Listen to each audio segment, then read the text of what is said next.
Whiskey Jason here. Whiskey from the viewpoint of an American over here in Germany, often reviewing rare and exotic whiskeys.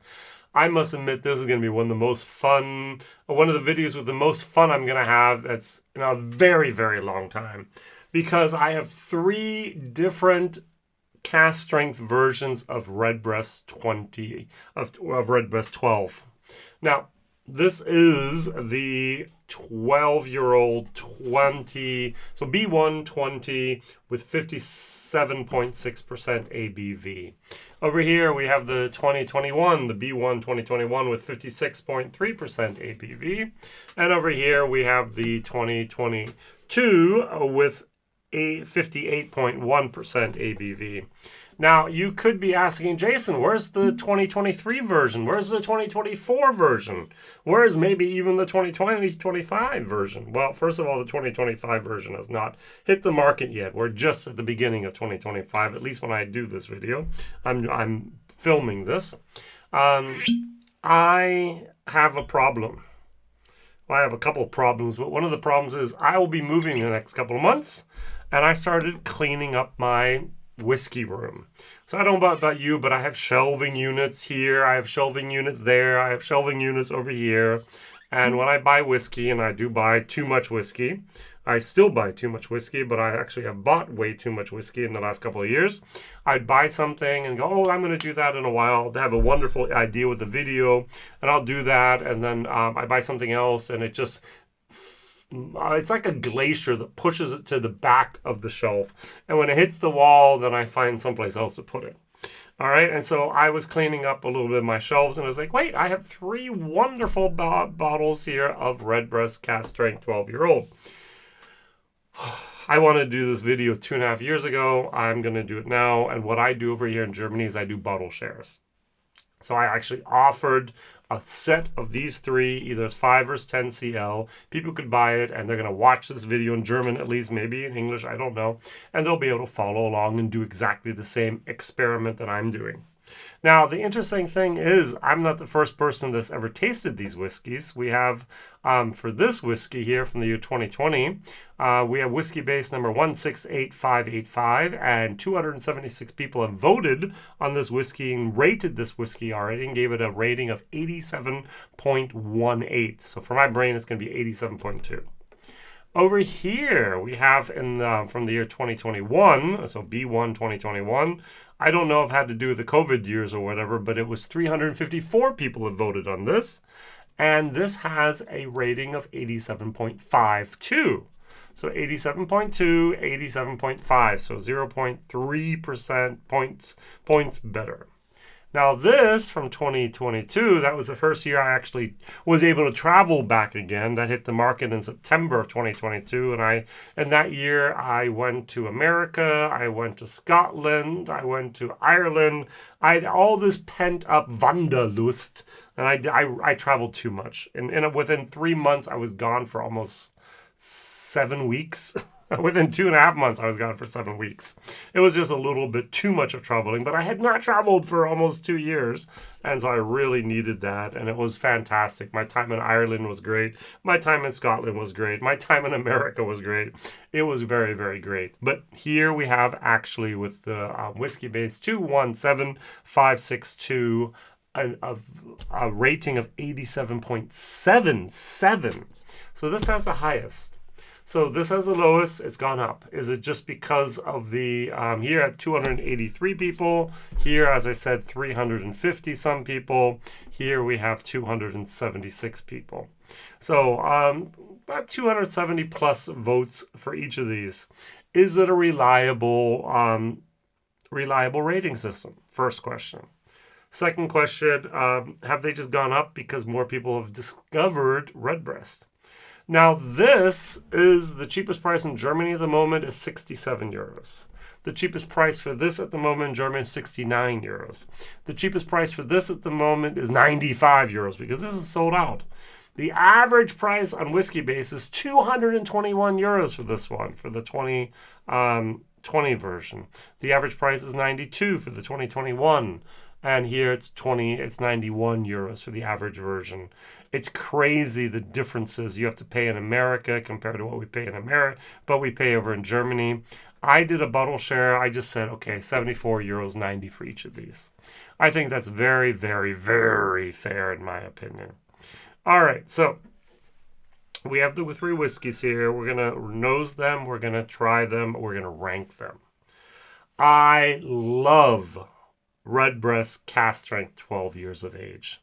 I just want to briefly focus on the fact that I can go on a website over here in Germany. It's called whisky.de.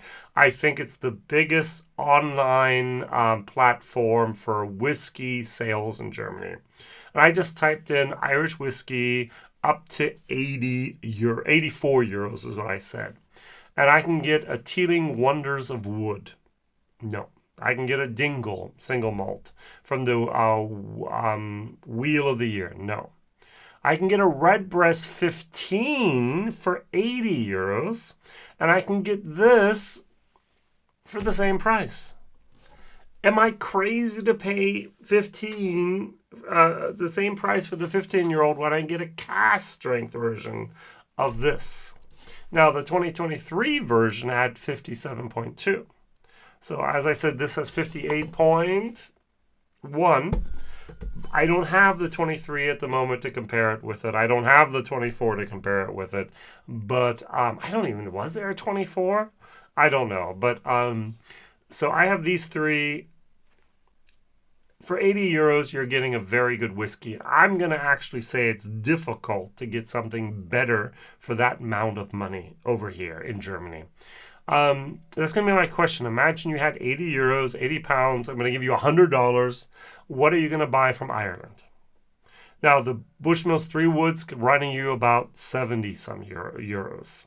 The Glendalough Mitsunada cask. That's a very interesting whiskey with that Japanese Mitsunada water oak, 75 euros.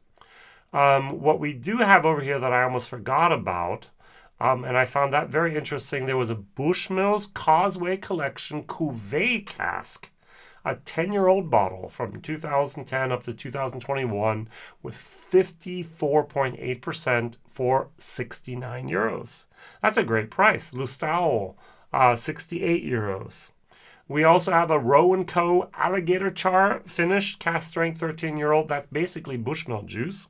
56.9% for 68 euros. Now, the Power John Lane for 12 years is 65 euros. And I'm going to say maybe the best value for money out there at the moment still is the Teeling Black Pits Big Smoke Cask Strength with 60 euros. 56.5%. It is no age product, but it is absolutely a fantastic whiskey for a good price. But hey, what can you get for this price that's actually a bargain anymore? Killowen, the rum and raisin, that is sourced, 55%, 0.7 liter for 52 euros is not a bad deal either, to be honest. And then we really, really have to look for something that's actually a bargain. Oh, I found it. I'm sorry. A Glendalough, the double barrel cask strength, which I've not tried, 61.3%. Ooh, for 50 euros. That's going to be the winner of the day for value for money. But I think, this is just me, I would be willing to actually put 25 euros more on the table to get these instead of something else that I've never had. All right, these are guaranteed to be, in my world, a whiskey. Maybe an A minus, maybe an A, maybe an A plus, maybe a B plus, A minus, but they're guaranteed to be fantastic. I love these. And so if I was going to buy one bottle, and I like Cask Strength whiskey from Ireland, this is the product you should have on your shelf. If you don't have it yet, go out, try to find it for a very good price someplace. It's going to be cheaper, or it's going to be the same price as the 15-year-old, at least in Germany. And it's going to be much cheaper than the 18-year-old from Redbreast. It's going to be much, much cheaper than the 21-year-old. And I don't, even the Bushmills Causeway collection, these are usually going to be cheaper. So these are my secret enemy, my secret weapon against inflation at the moment. Shh, Pernod Ricard, if you're listening. Irish Distillers, if you're listening. Redbreast, if you're listening. Midleton Distillery, if you're listening. All these people make that whiskey. Forget what I said. These are overpriced, and you should not raise the price. And if you raise the price, no one's going to buy them anymore. Okay, now we're safe. Let's go to the 2020 version here. Remember 2020, at least at the beginning, life was actually good until March. I know you don't want to hear all my stories, but I remember I was in March 2020. I wanted to meet up in North Italy, in Milano, with my sister and my mom. And I remember my first and only thought at the beginning was, oh, what happens if they close the airport? I'll have to drive home with a rental car from Italy. I did not understand that the world could actually close borders. That was an unthinkable possibility for me. I mentioned that before and then we had the lockdown. Okay, let's not talk about that. Let's talk about good whiskey here. Oh, good nose. Good nose. Now, if you've never, pot still whiskey in Ireland has to have at least 30% malted barley, at least 30% unmalted barley, and up to, if they want, 5% other grains. Now, they at Redbreast do not use any other grains, but the pot still is a lot of barley, a little bit of clove, and a tiny little bit of, what do I have here?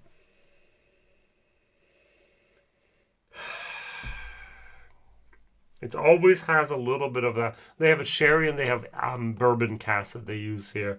There's always a little bit of red berry moment going on in there. Forest berries for me. All right, so I like the 2020 a lot.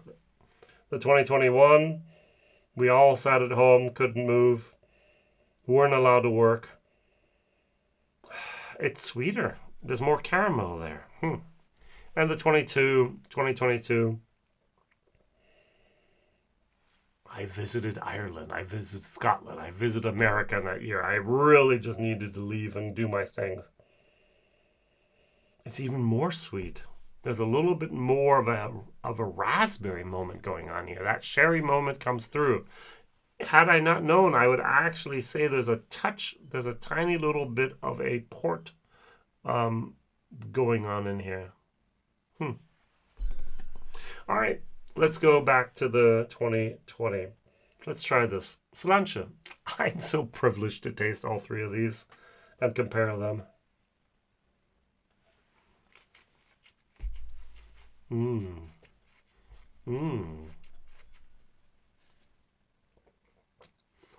Wow. I love this. Why do we have different proofs? Why do we have different alcohol volumes here? Imagine you just took 100 barrels at random from the warehouse and just filled them in a big tank, and you measured the alcohol content by volume. They would differ. They would not differ magically and terribly, but they would differ a little bit. And that's what we're getting here. We're getting a little bit of that difference there. And depends on what barrels you pick. Where are they in the warehouse? What was the winter or the summer like? Weather affects the aging process of the barrels and affects the angel share. Oh, that's good. That's really good. I mean, I like that. There's a lot of pot still spice going on in there. All right, let's go over to 2021. I will take a little sip of water in between. Cilantro.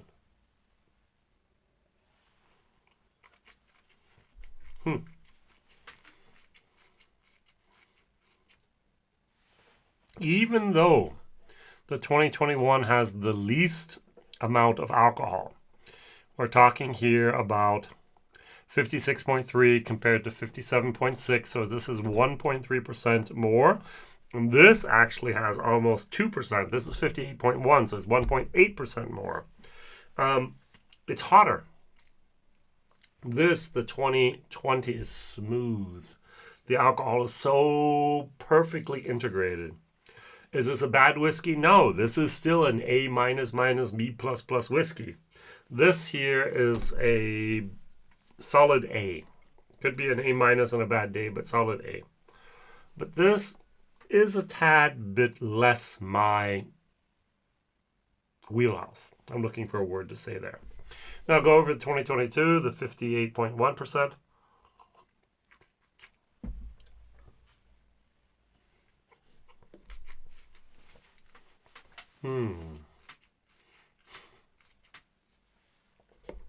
That's more of the berry, though. The forest berries. Oh, yeah. Oh, that's so good. This is my winner. This could almost be an A+. It's definitely an A. This is definitely an A. This is A minus, B++. Oh, that just coats and delivers a really long moment. I'm getting old. I'm not using my magnifying glass anymore. I have glasses, reading glasses. And it says here, I have, the taste is rich, fully rounded and mellow with luscious fruit and spices, sweetness of vanilla and a touch of oak. The finish, oh, that was the taste. I forgot to read the nose. Succulent, exotic fruit with a little citrus, complementing deeper notes of dried apricots and sultana. Infusion of assorted spices and toasted wood. The finish is satisfyingly long with the sophisticated combination of fruit and spices slowly giving way to toasted oak and then barley. So Midleton Distillery, Midleton, Cork, Ireland. So this was bottled actually in the year 2022, as I mentioned. Wow, that's good. I mean, that's something I want to do again and again and again. All right. Value for money. All of these, I think they deserve a B minus for value for money. For taste, as I said, I'm going to give this an A+, an A, an A minus. I thoroughly enjoyed each and every one of these. I will continue to enjoy each and every one of these as long as I have these bottles. Now, I did do a bottle share, so I only have 5 CL for my own personal pleasure and use. But it was such a privilege to talk to you and to mention the fact that I don't think there's actually a better Irish whiskey on the market for this price point anywhere yet. You have an age statement. You have cask strength. You have batch variations. Every year you get a little bit of a different nuance, and still they're all perfect. You have the wonderful balance between the sherry casks that I used and the bourbon casks. Pernod Ricard Irish Distillers is doing a fabulous, fabulous job of providing us with a great, great product here. And I just must admit, I'm more than pleased. Can you please name a whiskey that is cask strength or on almost cask strength that can even think about being in the same league as Redbreast 12-year-old from Ireland at the moment?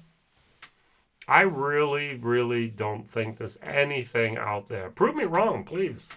That can even come close to that with the value for money, the taste experience. This is the Elijah Craig barrel proof of Ireland.